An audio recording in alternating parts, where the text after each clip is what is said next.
sobre as consequências que a inflação tem sobre as empresas, sobre o empreendedorismo, né? E por empreendedorismo eu quero dizer realmente o cara que, né, visualiza ali tem um projeto que coloca seu próprio dinheiro em jogo para realizar esse plano, né? Então o empreendedor é um realizador nesse sentido, né? E o que a gente vê cada vez mais como consequência do processo inflacionário é que as formas de financiamento dos projetos via dívida se tornam muito mais atraentes, né, via crédito, né? O cara se endividar é mais atraente, mais atrativo para ele do que o cara colocar o próprio dinheiro dele, a própria poupança dele naquele projeto, né? Só que isso no fundo significa que ele está, na verdade, o projeto dele, na medida em que ele é endividado, o projeto dele está sendo seguido talvez pelas intenções do cara que deu dinheiro para ele fazer o projeto. Então a gente vê cada vez mais o sistema bancário como o grande financiador dos projetos, mas não porque existe uma estrutura de poupança, não é o sistema bancário como intermediário entre poupança e crédito, mas o sistema bancário como a instituição que é capaz de criar dinheiro, né, de inflacionar mesmo. Então esse cara se torna daí o principal financiador de projetos, e essa figura do empreendedor então perde relevância. E óbvio que isso tem consequências em todas as possíveis soluções que empreendedores vislumbram, porque quanto mais no jogo estão os bancos, quanto mais, né, dinheiro dos bancos tem envolvido nesses projetos, menos os próprios bancos vão querer projetos inovadores. Porque o projeto inovador significa, né, por excelência, que ele vai passar à frente dos demais projetos, então ele vai se tornar, né, mais atrativo para os consumidores, então a gente vai ter uma nova estrutura de lucro, esses outros projetos anteriores ficam para trás, então os bancos não querem isso. Então, talvez eles se neguem, por exemplo, né, a emprestar dinheiro para determinados projetos. Então a gente tem incentivos para o empreendedorismo e para a inovação cada vez menos existentes, né? Perfeito. Importante ressaltar que essa é uma característica do processo inflacionário atual, baixo, uma expansão da oferta monetária via reserva fracionária e via uma reserva fracionária liderada por um banco central. É uma característica inerente ao que acontece hoje, mas é a maneira com que o dinheiro é criado hoje. Então ele leva, sem dúvida nenhuma, empresas a se endividarem muito mais do que elas poderiam se endividar. Nesse caso, a gente está falando, a gente vai tornar as empresas com uma estrutura de capital muito mais rígida do que elas teriam anteriormente. Porque se ela não gerar resultado mês que vem, ela tem que pagar o credor dela. Ela vai à falência. Então, casos que a gente vê de tentativas de inovação, como você está falando, riscos que elas poderiam tomar, as empresas, aqui estou falando, às vezes ocorrem menos. E da mesma forma que uma crítica bem feita por muitos conservadores, que é assim, não, essa empresa não se preocupa com a comunidade local, essa empresa não se preocupa com as pessoas que estão no seu entorno, na sua localidade, com o emprego que ela está gerando. Sim, essa empresa ela pertence mais aos credores do que aos equity holders quase. E os credores, eles não têm upside, ele tem lá, eu vou receber essa dívida valor tanto. Então eu tenho que retirar isso. Então faz com que a empresa, ao mesmo tempo que ela busque menos projetos inovadores, né, ela também seja mais... tá me faltando uma expressão em português, mas assim, que ela seja mais cutthroat, que ela tenha menos dó de se livrar dos próprios empregados, dos próprios fornecedores.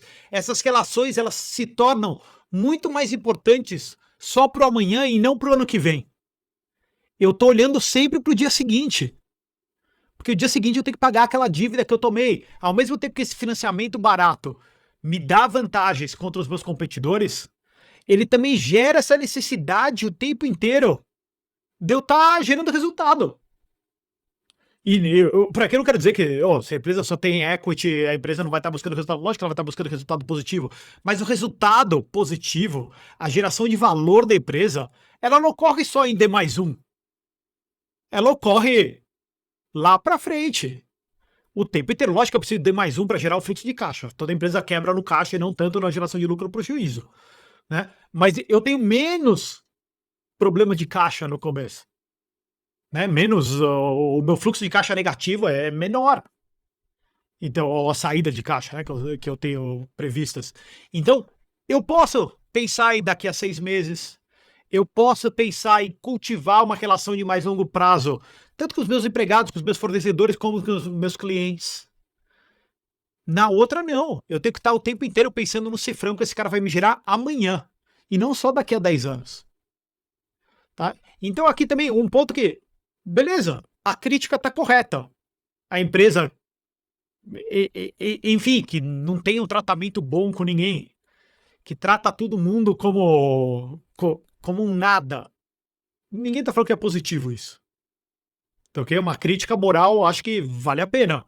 Só que a gente tem que olhar. Não é simplesmente a vontade de gerar lucro.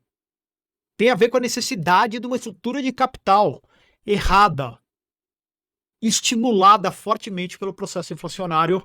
Esse processo inflacionário oriundo da expansão creditícia artificial, backed, né, baseada num banco central, que é o líder do cartel que organiza tudo isso. Então, acho que sem dúvida, e um outro ponto que a gente tem que pensar também, que daí já tem a ver com a conexão com as famílias, é o nível de perda da qualidade dos produtos. É meio que uma piada hoje em dia que a gente tem nas que fala assim, não, a geladeira de 30 anos atrás durava meio século. Hoje em dia a geladeira não dura 2 anos, eu já tenho que jogar fora. Os carros, isso tudo. Tem até uma expressão em inglês que é o shrinkflation. Que, shrinkflation são os produtos diminuindo, né, para se Mas ela acertar cabe aqui com os também. custos. Né, aqui já vi traduções do tipo reduflação. Né? Mas de maneira geral a gente pode, né, utilizar esse termo assim para falar da perda de qualidade mesmo dos produtos. E acho que isso é perceptível, né? Nem torna a gente muito saudoso de lembrar de um tempinho atrás em que, pô, isso aqui tinha uma melhor qualidade, isso aqui durava mais, agora é tão rápido. Parece que, não sei se você ouviu esse termo de obsolescência programada. Você já ouviu esse termo? Você ficar trocando de celular o tempo todo, tem que ficar trocando, vai trocar de carro em pouco tempo. Né? As coisas parecem que se desfazem mais rápido, né? Porque as empresas têm que achar maneiras, do mesmo jeito que o processo inflacionário estimula elas a tomarem dívida, ela também aumenta o custo dela. Né? Ela fica numa corrida o tempo inteiro. Eu tenho que aumentar meu preço de venda, eu tenho que aumentar eu tenho que tentar diminuir meu custo, mas meu custo só sobe. Então, como que eu vou lidar com isso? Se a gente está falando de indústrias novas, onde está aparecendo muita tecnologia nessas indústrias, é mais fácil a gente ver até uma redução de preço. E acaba ocorrendo, principalmente em alta tecnologia, porque essas indústrias estão sendo criadas. A gente está descobrindo ainda como criar esse produto, como ofertar esses produtos, como produzi-los. Então a gente vai com o tempo descobrindo como fazer com o custo mais baixo. Mas se a gente está falando de produtos que estão aí na sociedade há centenas de anos, tá ok? A gente tem que começar a baixar a qualidade dele. Ou você está falando do shrink inflation, diminuir o tamanho do pacote, colocar menos insumos ali dentro.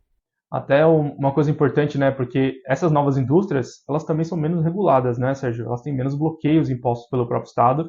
E essas outras indústrias já estabelecidas há mais tempo, elas têm muito mais bloqueios, muito mais dificuldades para novos entrantes aí nesses mercados. E aí é claro que daí a gente vai observar, né, elas muito mais estagnadas daí do que essas que estão ainda que a regulação ainda não alcançou, vamos dizer assim, né? Perfeito, não, não, perfeito.